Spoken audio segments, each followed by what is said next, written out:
துதி செய்ய தொடங்கியதும் எதிரிகள் தங்களுக்குள் வெட்டுண்டு மடிய செய்தி. உம்மாலாகும் எல்லாமாகும், உம்மாலாகும் எல்லாமாகும்.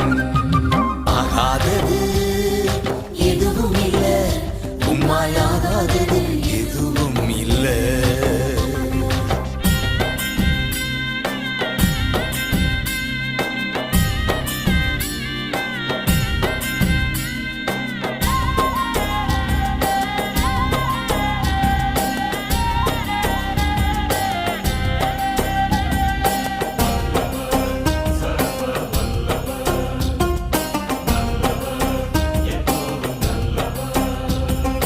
அலங்கார வாசலிலே அலங்கோல முடவன் அன்று நடந்தானே இயேசு நாமத்தில்.